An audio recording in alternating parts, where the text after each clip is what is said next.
하나님 말씀 사도행전 4장 31절 말씀입니다. 빌기를 다하매 모인 곳이 진동하더니 무리가 다 성령이 충만하여 담대히 하나님의 말씀을 전하니라. 아멘. 성령 하나님께서 공급하시는 지혜와 능력은 그리스도인의 삶의 필수 불가결의 요소입니다. 성령께서 공급하시는 지혜와 능력은 그리스도인의 삶의 필수 불가결의 요소입니다. 우리는 성령님을 결코 부인하지는 않지만 성령님을 무시하고 살아가는 경험이 있지 않나 우려가 됩니다.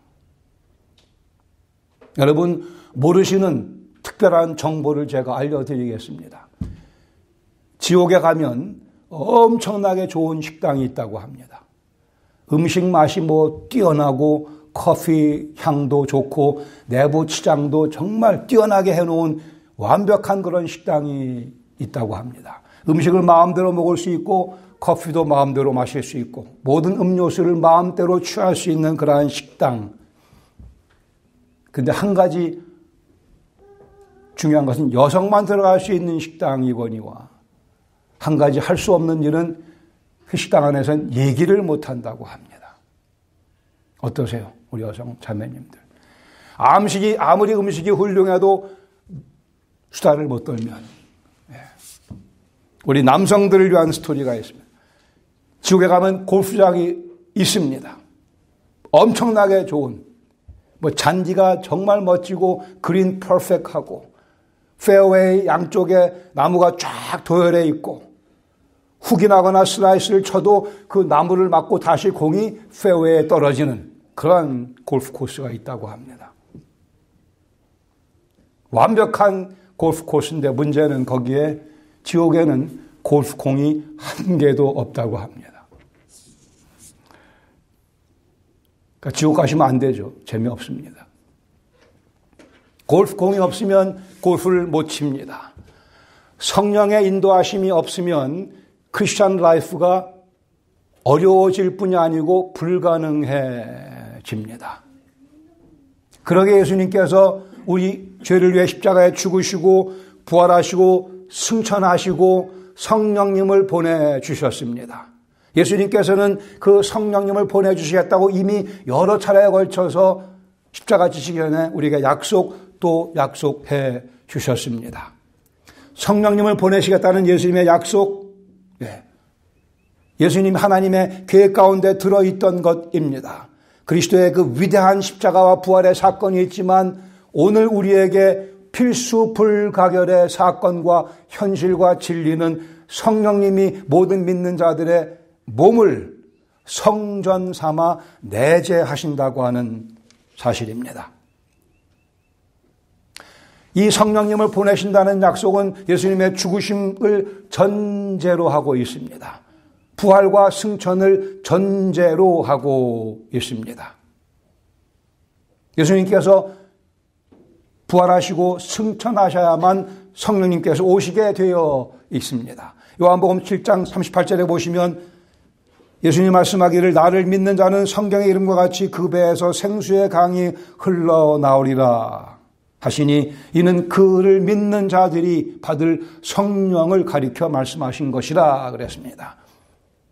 예수님 믿을 사람들을 위해 성령을 주시겠다. 그런데 요한의 코멘트가 이어 나옵니다. 괄호 속에 여러분 성경의 괄호 속에 들어있죠. 예수께서 아직 그러나 영광을 받지 않으셨으므로 성령이 아직 그들에게 계시지 아니하셨다고 말씀합니다. 즉 성령님이 아직 오시지 않았다는 말씀이죠. 지금 예수님 사역이 한참 진행 중이기 때문에 십자가를 향하는 그의 사역, 부활, 승천이 이루은 다음에 성령께서 오실 겁니다. 요한복음 14장 16절에 보시면 예수님 또 말씀하기를 내가 아버지께 구하겠으니 그가 또 다른 보혜사를 너희에게 주사 영원토록 너희와 함께 있게 하신다고 하십니다. 거기 또 다른 보혜사라고 되어 있는 표현은 같은 류의 보혜사라는 의미, 즉 예수님도 이미 보혜사이십니다. 그러나 같은 류의 다른 보혜사 성령님을 보내주시겠다고 약속을 하셨고, 그분이 오시면 영원토록 우리와 함께 하실 것이라고 말씀합니다.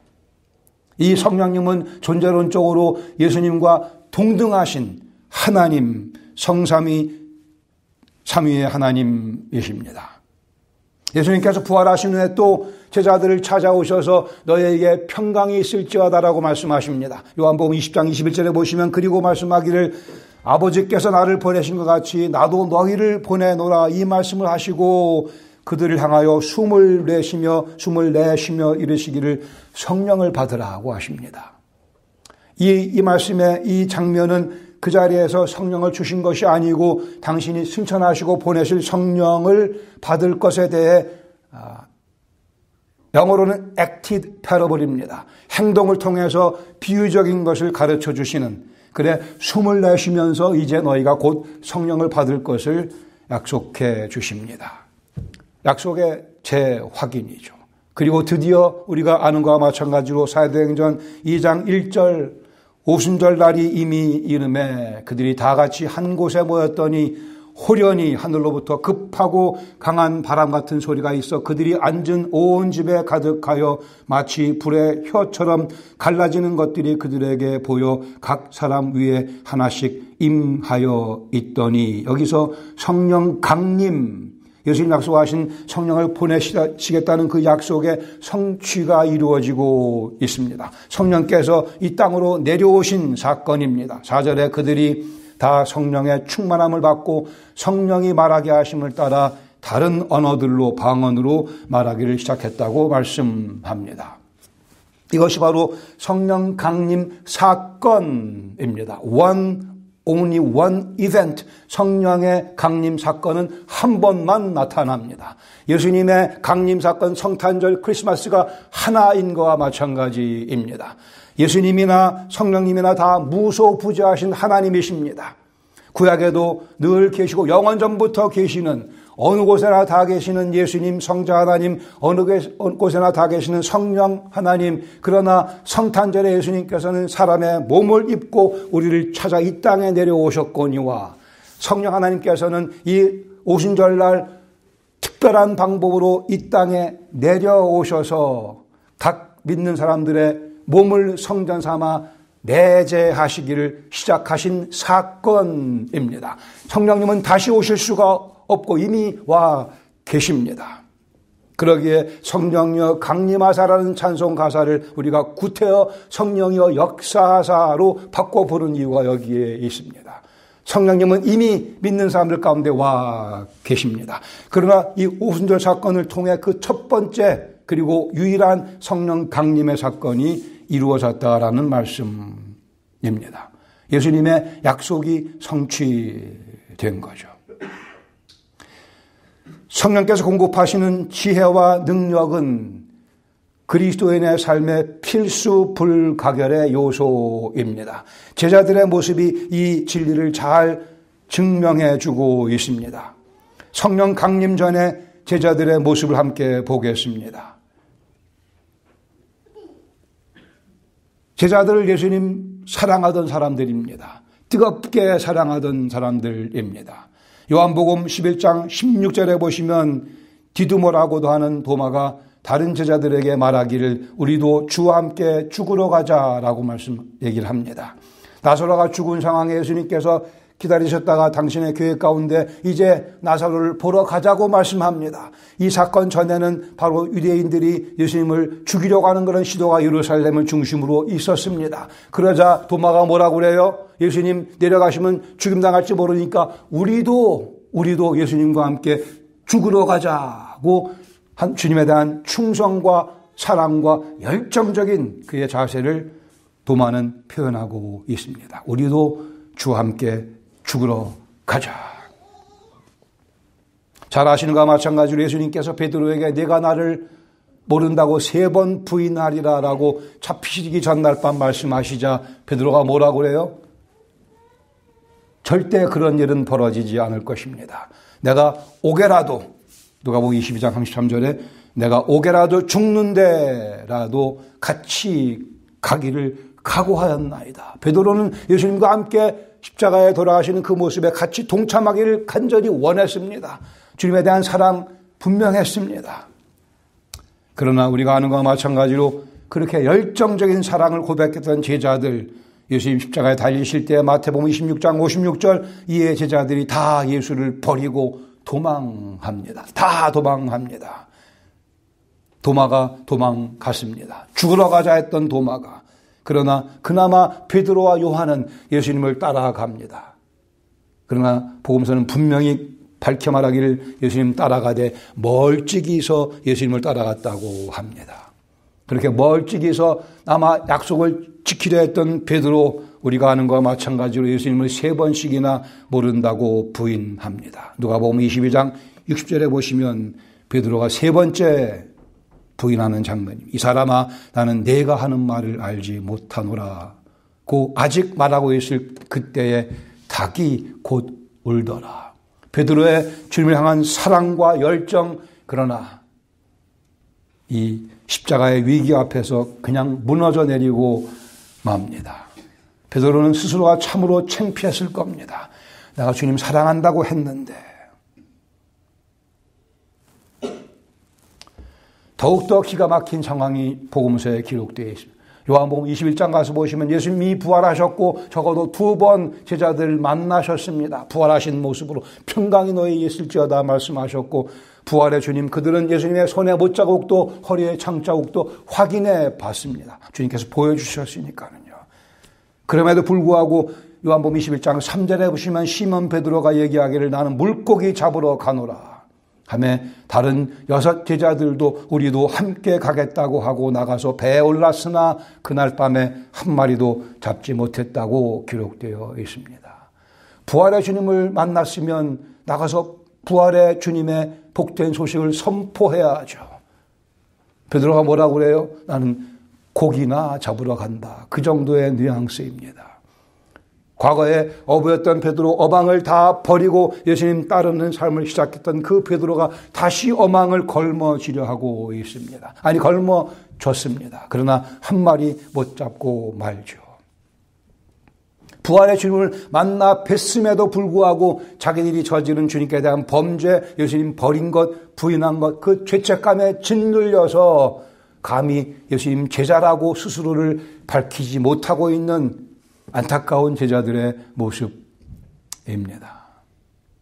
그러나 오순절 성령 강림 사건 또한 그 결과로 성령 충만을 받은 사도들, 제자들의 변화된 모습 우리는 성경에서 발견하게 됩니다. 성령 충만을 통해 담대하게 사명을 수행하는 제자들의 변화된 모습. 사도행전 2장 14절 보시면 베드로가 11 사도와 함께 서서 소리를 높여 이르기를, 오순절 성령 강림을 경험하고 성령 충만한 가운데 12 사도가 자기들의 목숨의 위협을 무릅쓰고는 소리를 높여 그리스도 예수의 부활을 선포합니다. 너희가 죽인 예수를 하나님께서 살리셨다고 담대하게 선포하는 모습을 보게 됩니다.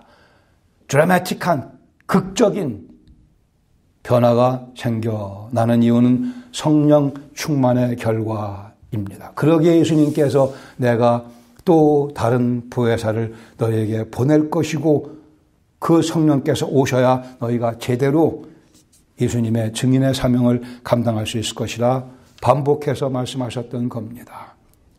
사도행전 3장 6절에 보시면 베드로가 성전 미문에 앉아있는 안진뱅이를 향해서 말씀하죠. 금과 금 내게 없지만 내게 있는 것으로 내게 주니 곧 나사렛 예수 이름으로 일어나 걸으라 하고 선포하며 능력을 발휘하며 그 안진뱅이가 일어서게 됩니다. 이제 사도들에게는 나사렛 예수 이름이 소중한 이름, 자랑할 만한 이름, 부인의 대상이 아니고 외쳐 선포할 내용으로 바뀌고 말았습니다. 그것은 성령 충만의 결과입니다. 4장 31절에 보시면 예수님 믿은 무리가 빌기를 다함에 모인 곳이 진동하더니 무리가 다 성령이 충만하여 하나님 말씀을 담대히 전하게 됐다고 말씀합니다. 담대히 전하게 되었습니다. 사도다운 모습은 오직 성령 충만으로만 가능하다는 의미입니다. 그리스도인의 살아가는 삶의 모습, 오직 성령 충만으로만 그리스도인 다워질 수 있다고 하는 사실. 그러기에 예수님께서 성령을 보내실 것을 약속하셨고 약속을 지켜주신 겁니다. 오늘은 본문 가운데 이 기본적인 내용을 가지고 세 가지 명제를 다시 한번 확인시켜 드리기를 원합니다. 성령님께서 공급하시는 지혜와 능력은 그리스도인의 삶의 필수 불가결의 요소입니다. 변화된 제자들의 모습이 이 진리를 확실하게 증거해 줬습니다. 이제는 우리가 이 진리의 증거가 되었습니다. 성령님을 의존해서 그 지혜로운 삶, 능력 있는 삶을 살아 보여드리는 것이 교회의 사명이며 하나님의 의도입니다. 우리 개인의 사명이며 우리 개개인을 향한 하나님의 의도이기도 하십니다. 첫 번째로 성령께서 공급하시는 지혜와 능력을 체험하기 위해 우리는 성령을 근심하게 하지 말라고 말씀합니다. 성령을 근심하게 하지 말라.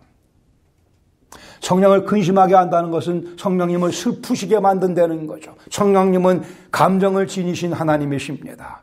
우리가 지닌 감정은 실상 하나님께로부터 받은 형상 가운데 하나이기도 하고요. 성령의 마음을 아프시게 해드리지 말라고 말씀합니다. 할아버지가 손자를 위해 장난감 가게에 가서 멋진 추억을 하나 삽니다. 듬지막하고 거기 각종 좋은 그러한 설비들이 갖춰져 있는 트럭. 할아버지가 이게 배터리가 필요할 것 같아서 배터리 쪽으로 갔더니만 종업원이 와서 할아버지 이 트럭에는 이미 배터리가 들어있다고 알려줍니다. 그래 버튼을 뚝 눌렀더니 뺑 하고 소리가 나면서 기차가 작동하는 것이었습니다. 크리스천 라이프는 배터리가 포함되어 있습니다. Battery is included. 어떤 상품은 battery is not 이렇게 써 있는 경우도 있지만 예수님 믿는 그 순간에 성령께서 우리로 하여금 예수님이 주님이라 고백하게 해 주셨습니다. 그 성령님의 역사하심 없이는 누구도 예수님을 주라 시인할 수 없으며 그때부터 성령님은 우리 안에 내재하시며 영적인 배터리로서 우리 안에 일하시며 작동하고 역사하십니다. 비유적인 면에서 우리 성령님은 배터리요 rechargeable 배터리입니다. 다른 배터리가 필요 없고 리차지만 되면 됩니다. 그것을 성경은 말씀하기를 성령 충만을 받으라라고 말씀합니다. 거기 말씀하기를 술 취하지 말라. 에베소 5장 18절에요. 술 취하지 말라 이는 방탕한 것이니. 술 취하면 술의 컨트롤을 알코올 파워에 컨트롤을 받게 됩니다. 이 비유를 견주면서 말씀하기를 성령으로 충만을 받으라. 그 말씀의 의미는 성령의 컨트롤, 지배하심을 늘 받으며 살아가라는 말씀입니다. 성령이 우리의 삶의 원동력이라는 말씀이기도 합니다. 매일의 삶의 결정적인 파워는 오직 성령님이십니다. 내 의지에는 한계가 있습니다. 내 의지는 나의 잘못된 욕심에 오염되어 있습니다. 성령님께 우리의 의지를 굴복시키며 성령님의 컨트롤을 받는 삶, 성령 충만한 삶입니다. 그러기 위해 성령을 갈망해야 합니다. 성령을 다시 우리는 부인하지 않습니다. 그러나 성령님을 무시하고 살아가는 범죄에서 빠져나와야 합니다. 성령님을 늘 염두에 둬야 합니다. 내 속에 이미 와 계시는 성령님을 늘 생각하며 그분께 고개를 향하며 눈을 돌리며 그 능력, 그 지혜를 공급받기 위해 애를 써야 합니다. 여러분, 자동차 배터리에 녹이 슬거나 그 단자에 찌꺼기가 끼면 배터리가 제대로 작동을 못하게 되죠. 마찬가지 우리의 죄악이 성령님의 그 배터리를 찌꺼기로 감싸게 됩니다. 성령을 근심하게 하지 말라고 에베소 4장 30절에 말씀하십니다. 성령을 근심하게 하지 말라. 그 의미는 죄를 피하라는 말씀입니다. 이사야서 이렇게 말씀하고 있어요. 우리가 죄를 지면 그 죄를 짓는 것은 여호와께 반역하는 것이며 여호와의 성령을 근심하게 만드는 결과를 가져온다고 말씀합니다. 우리가 짓는 죄는 하나님께 반역하는 겁니다. 반란을 일으키는 겁니다. 우리가 죄에 대해 좀 더 심각하게 이해를 해야 할 것입니다. 하나님께 반역하지 말고 하나님의 계명을 어기지 말고 세상의 유혹에 굴복하지 말고, 즉 성령님을 근심하게 하지 말고, 우리가 죄를 지면 좋아하는 존재가 있어요. 사탄이 좋아합니다. 사탄과 그의 쫄개들이, 악령들이 낄낄거리고 웃습니다. 우리 성령님께서 사탄의 낄낄거리는 소리를 듣게 해 주셔서 우리가 죄에서 손을 뗄 수 있기를, 성령님을 근심하게 해드리지 않기를 바라며 다짐하시기 바랍니다. 두 번째는 성령을 소멸하지 말라고 말씀하십니다. 데살로니가전서 5장 19절, 성령을 소멸하지 말라. 이 말씀의 의미는 성령에 이렇게 목을 잰다는 그런 뜻입니다. 목을 죄에서 제대로 기능을 못하시게 성령께서 자유롭게 일하실 수 있도록 성령님의 목을 죄지 말라는 뜻이기도 합니다. 하나님께서 원하시는 것이 무엇인가를 우리가 아는 만큼 그 뜻에 순종하는 것을 의미합니다. 하나님께서 원하시는 것이 무엇인지 알면서도 행하지 않는 것, 이것이 성령을 소멸하는 죄입니다. 우리는 예수님께서 어떻게 해드리면 기뻐하시는지 알고 있습니다. 그러나 그것을 행하지 아니함으로 성령님을 소멸합니다. 성령께서 우리 속에서 독촉하십니다. 우리에게 이러한 의욕을 공급해 주십니다. 그러나 그 성령님의 낯이 독촉하심을 거부하는 것이 성령을 소멸하는 죄입니다. 성령께서는 우리가 해서 안 되는 것이 무엇인지도 알려주시지만 우리가 해야 될 것이 무엇인지도 알려주십니다. 우리 영혼 속에 벌어지는 많은 갈등은 바로 이 성령님의 사역의 결과이며, 그 갈등에서 성령님의 인도하심에 순복하지 않는 것이 성령을 소멸하는 죄입니다. 성령을 근심하는 죄는 죄를 범함으로 짓는 죄라 한다.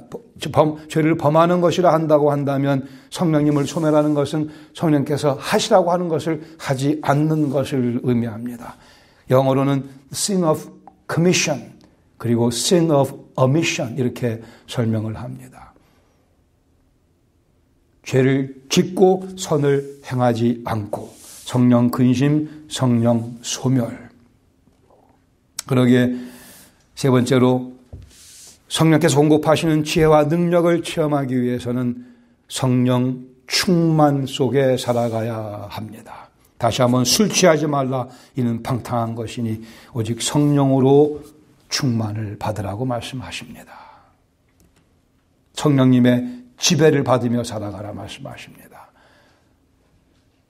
성령님의 지배를 받기 위해서는 성경 말씀을 알아야만 됩니다. 성령께서는 성경 말씀을 통해서 우리에게 또 말씀하십니다.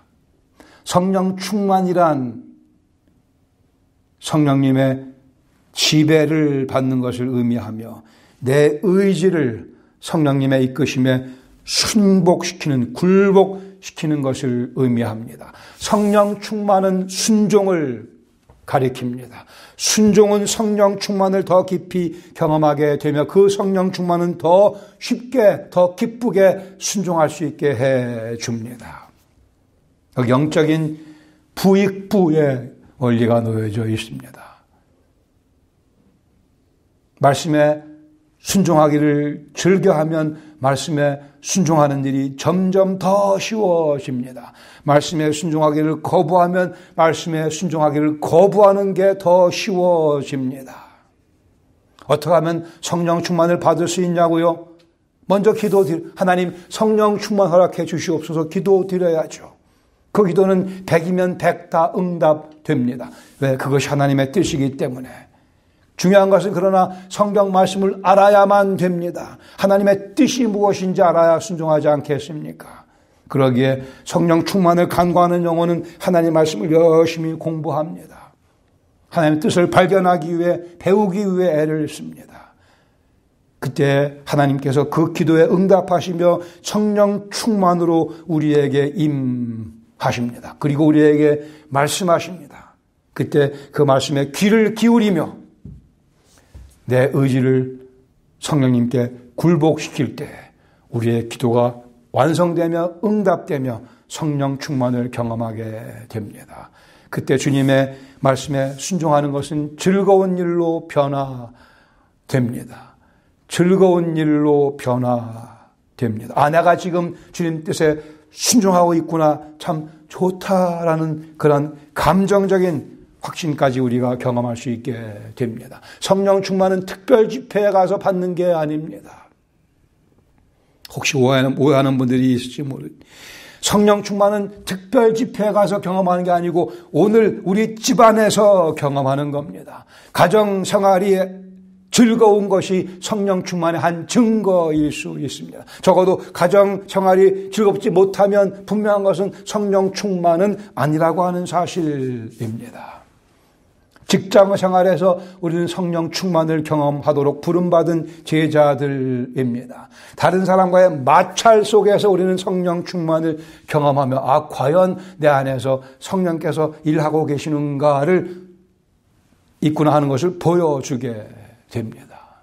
이 모든 것은 일면 의지의 문제입니다. 내가 내 의지를 고집할 것인가 아니면 성령님의 소욕, 성령님의 디자이어, 성령님의 의지에 내 의지를 굴복시킬까? 그 문제입니다. 성령 충만은 수동적으로 이루어지지 않습니다. 성령 충만은 적극적으로 이루어집니다. 그러나 하나님 말씀에 순종코자 하는 적극적인 내 순종의 자세, 그때 성령 충만이 우리 속에 작동하게 됩니다. 중학생 2명이 학교를 향해 가는데 지각하게 되어 있어요. 둘 다 믿음이 좋은 친구. 한 친구가 얘기하기를 우리 잠깐 서서 기도하고 지각하지 않도록 하나님의 도우심을 구하자 그랬습니다. 그러자 좀 더 지혜 있는 다른 친구가 아니야, 우리 최대한 빨리 달리면서 지각하지 않도록 주님의 도우심을 구하자 그랬습니다. 달려야 됩니다. 내 의지를 굴복시켜야 됩니다. 그러나 내 의지만을 가지고는 안 되는 줄 알기에 성령님의 도우심을 구하며 내 순복하는 의지를 성령께서 사용해 주시기를 기도하는 그 장면이, 그 현실이 곧 성령 충만의 분위기입니다. 술 취하지 말라고 말씀하셨습니다. 세상 분위기에 취하지 말라고 말씀합니다. 세상 사람들은 욕심을 따라가고 있지만 그 욕심의 분위기에 취하지 말라고 말씀하십니다. 세상 사람들은 자존심을 내세우지만 그러한 유치한 것에 취하지 말고 성령에 취하라고 말씀하십니다. 성령의 컨트롤을 받으라 말씀합니다. 성령 충만한 사람은 사랑이 넘치는 가정 분위기를 만들어내는 능력이 있습니다.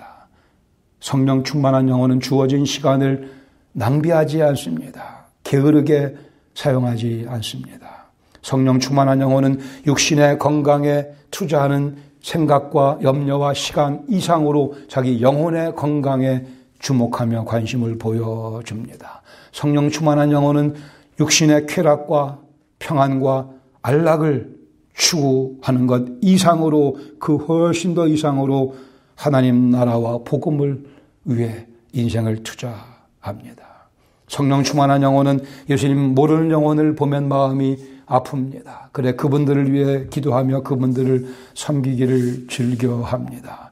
성령 충만한 목회자는 성도 각 사람과 각 가정을 위해서 기도합니다. 간절히, 열심히, 쉬지 않고. 오직 성령 충만한 영혼만이 좁은 길을 노래하며 걸어가며 달려갈 수 있습니다. 오직 성령 충만한 영혼만이 항상 기뻐할 수 있으며 쉬지 않고 기도할 수 있으며 범사에 감사할 수 있습니다. 오직 성령 충만한 영혼만이 예수님 닮아 겸손하고 온유하며 아름다운 예수님 닮은 인격의 향기를 풍겨낼 수 있습니다. 오직 성령 충만한 영혼만이 남을 나보다 더 낫게, 더 소중하게 여기고 오직 성령 충만한 영혼만이 복음 전하는 사명의 특권을 인식하며 그 일에 생을 투자합니다. 편안한 삶을 위해 기도하시기보다는 강한 사람이 될 수 있도록 기도하십시다. 환경을 이길 수 있는 사람이 되도록 기도하십시다. 육신의 건강을 위해 기도하는 것도 중요하겠으나 환경이 어떠하든 간에 주님의 은혜를 놓치지 않을 수 있는 성령 충만을 위해 기도하십시다. 예수 믿지 않는 사람들과 비슷하게 살아가지 마시고 전혀 구별된 모습으로 빼어난 모습으로 그리고 엄청나게 파워풀한 인생을 꿈꾸며 주님의 도우심을 구하시기 바랍니다. 하나님께서 당신의 성령을 통해 공급하시는 지혜와 능력이 없이는 크리스천 라이프는 불가능합니다. 누가 무디 전도자에게 물었습니다. 왜 우리가 성령 충만을 받아야 됩니까? 무디 대답하기를 우리가 새이기 때문이다. 그랬습니다. Yes, we do leak. 그러기에 성령 충만을 지속적으로 반복해서 경험해야 합니다. 인생이 훨씬 더 재미있어질 것입니다. 성령님에 의해 독점을 당합시다. 성령님에 의해 독점을 당합시다. 하나님께서 기뻐하실 것입니다. 같이 기도하겠습니다. 성령님을 부인하는 분은 한 분도 안 계실 거라 확신합니다마는 글쎄요, 성령님을 무시하고 살아가서는 안 될 것입니다. 성령님을 잊어버리고 살아가서 안 될 것입니다. 내가 지금 성령의 충만함을 경험하고 있다는 확신 가운데 하루하루를 살아가는 복을 누리시기를 바랍니다. 주님, 이것이 저희들의 기도입니다. 다시 한번 다짐하며 성령 충만을 갈망하오니 이미 저희들이 배운 말씀, 알려주신 말씀, 그 말씀에 차근차근 순종하게 하시고 순종의 재미와 기쁨을 더하시며 더욱 성령 충만한 가운데 더 철저하게 주님의 뜻을 이루어드리는 삶 살아갈 수 있도록 신령한 복을 더하여 주시옵소서. 우리의 이 땅에 붙은 욕심을 제거해 주시고 하늘을 향한 열망으로 강렬한 열망으로 채워주셔서 성령 충만이 우리 삶의 무기가 우리 승리의 계획이 또 승리의 보장이 될 수 있도록 역사하여 주시옵소서. 예수님의 이름으로 감사드리며 기도합니다.